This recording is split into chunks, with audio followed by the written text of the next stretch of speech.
মাঘী পূৰ্ণিমাৰ আপোনালোকক শুভেচ্ছা জনাইছোঁ আৰু আমি আমাৰ কল্যাণ নগৰৰ নামঘৰত মাঘী পূৰ্ণিমা উপলক্ষে ভাগৱত ভ্ৰমণ কাৰ্যসূচী আমি আয়োজন কৰিছোঁ প্ৰতিবাৰৰ দৰে এইবাৰো।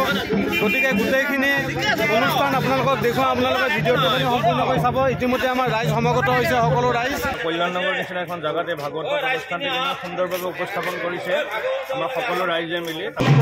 প্ৰথম আমাৰ নামঘৰৰ পৰা ভাগৱত লৈ অহা হৈছে, চাওক আপোনালোকে।